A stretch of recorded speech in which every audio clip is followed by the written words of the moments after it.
Trabalhar com as unidades de matéria, aquela U, dá muito trabalho, né? Na verdade, não é nada prático utilizar só a massa atômica. O átomo ele é muito pequenininho. Se você for trabalhar com massa muito pequena, você não vai conseguir sair do canto. Então, o que a gente precisa fazer é uma conversão para o que a gente consegue medir. Na balança, a gente consegue medir quilogramas, gramas, né? Então, a gente precisa de um meio para transformar essa unidade atômica aqui, unidade de matéria atômica, para uma unidade que a gente consiga pesar para poder fazer as nossas reações. Então, os químicos eles vão falar em quantidade de matéria para poder agrupar todas essas partículas, né, todos esses átomos em uma unidade só e basear todos os seus cálculos ao redor dessa quantidade de matéria. Essa quantidade de matéria ela não vai ser um átomo, vai ser milhões de átomos e você vai ver qual é esse número, não vou falar agora. E essa massa dessa quantidade, né, de matéria, a gente vai chamar de massa molar, que é também uma unidade que a gente consegue trabalhar. Não vai ser nada de cálculo novo, a gente já fez todos esses cálculos, só que agora a gente já vai estar trabalhando com coisas que a gente consegue realmente pôr na prática no laboratório. Eu mostrei para vocês alguns átomos aqui nessa tabela e a massa atômica de cada um, ó. Então o hidrogênio vai ser uma unidade, né? O carbono 12, o oxigênio 16, o enxofre 32.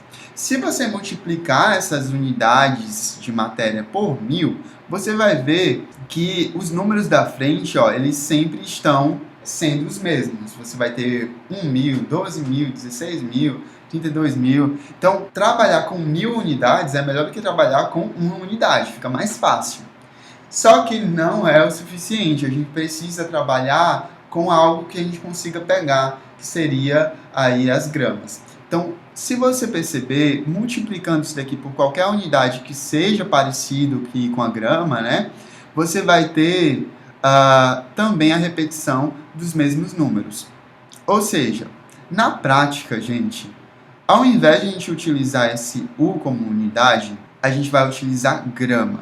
E essa grama aqui vai ser justamente o que a gente vai chamar de massa molar, porque agora a gente não vai estar falando na massa atômica e sim na massa de 1 mol, que seria uma quantidade muito grande aí de átomos.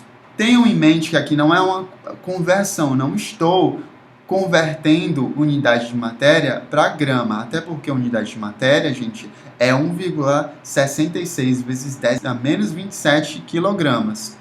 Se eu fosse converter para gramas, né, eu teria que multiplicar isso apenas por 10 na potência aqui de 3.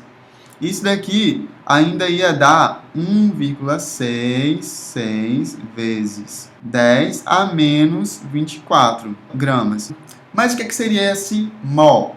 O mol, gente, é a quantidade de matéria de um sistema que contém tantas unidades elementares quanto os átomos existentes em 12 gramas do carbono 12. Vai ser tudo baseado nesse carbono 12. O que vai acontecer? 1 mol de carbono ele vai ser equivalente a 12 gramas desse carbono. A quantidade de moléculas, de partículas, de átomos que você vai ter aí num mol de carbono vai equivaler aí a uma massa de 12 gramas.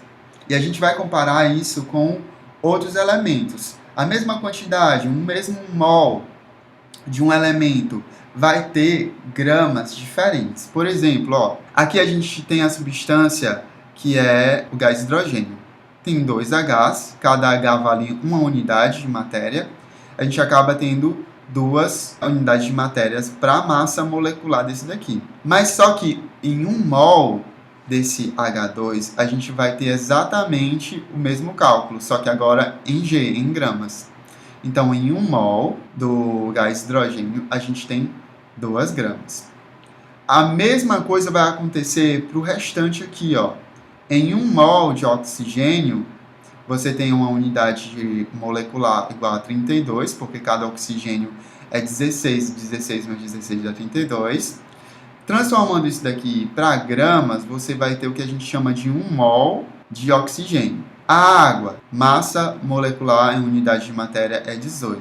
Em gramas é 18. Só que quando você tem em gramas, você tem o que a gente chama de 1 mol de água. Todas essas outras substâncias vão ser do mesmo jeito. Ou seja, 1 mol do CO2 vai ser 44 gramas. 1 mol aqui do C6H12O6 vai ser 180 gramas. Tá? Então, dependendo da molécula, da substância, você vai ter uma quantidade de mol, vai ser sempre 1, porém, a massa molar vai ser diferente para cada substância, baseados aqui no nosso somatório de massa molecular. Bom, então, 1 mol de qualquer unidade, para substâncias diferentes, vai ter massa diferente. Né? 1 mol de H2 é 2 gramas. 1 mol de oxigênio, de O2, 32. 1 mol de água, 18. Ah, professor, mas se cada 1 mol é diferente na grama, o que tem de igual? O que tem de igual aí que eu consegui comparar? O que tem de igual, eu vou já falar, tá bom? Mas eu quero que você entenda que cada 1 mol de qualquer substância tem uma grama diferente baseado naqueles nossos cálculos de massa molecular.